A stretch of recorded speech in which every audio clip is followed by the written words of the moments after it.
Morocco beat Scotland. I predicted Morocco to win that game.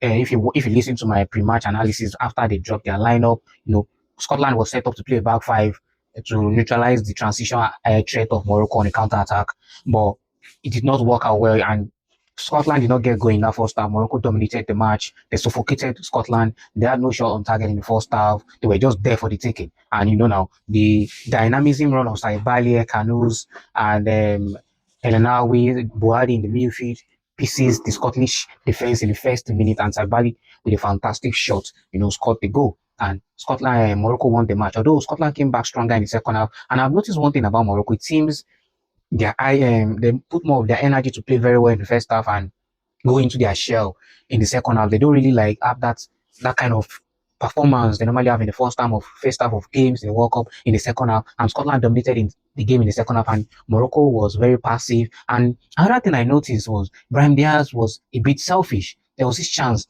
like would have put the ball in the plate for Saibari in the second half, and Morocco would score the second goal, which we kill the momentum that was with the Scottish team at that moment, where he was trying to go for glory and score. But I don't know, maybe some players they don't know that if you give the pass to a player that is in a better position to score, as long as the match is not over, the opposition team will have to come out, which will leave more space for your team to counter them in transitions, of which you get your chance to score your goal. Although Saibali have scored twice in the World Cup and you have not scored, which is Brahim Diaz.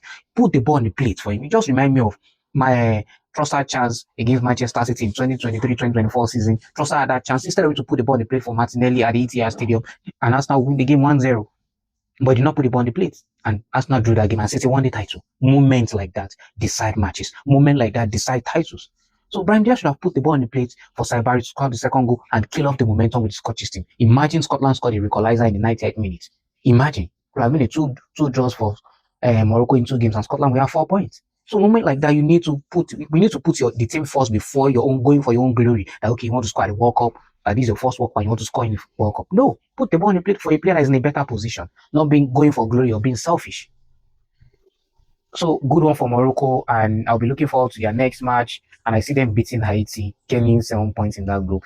So I see them going far with the level of crop of players they have. Although they are missing Esazuli on the left wing side, he's a very sharp winger for them, and they have El Canus there. Although he was a bit wasteful in the first half, he had like about 2 chances, but he did not take them. So they miss Esazuli, but El Canus is still like putting in his best, and hope he can improve on his finishing, because going into the last 32, last 16 quarterfinal, you need to take your chances. You need to be ruthless against your opposition. You're going to be playing against a better team in advanced stages of the World Cup. So you need to be extremely ruthless with your chances.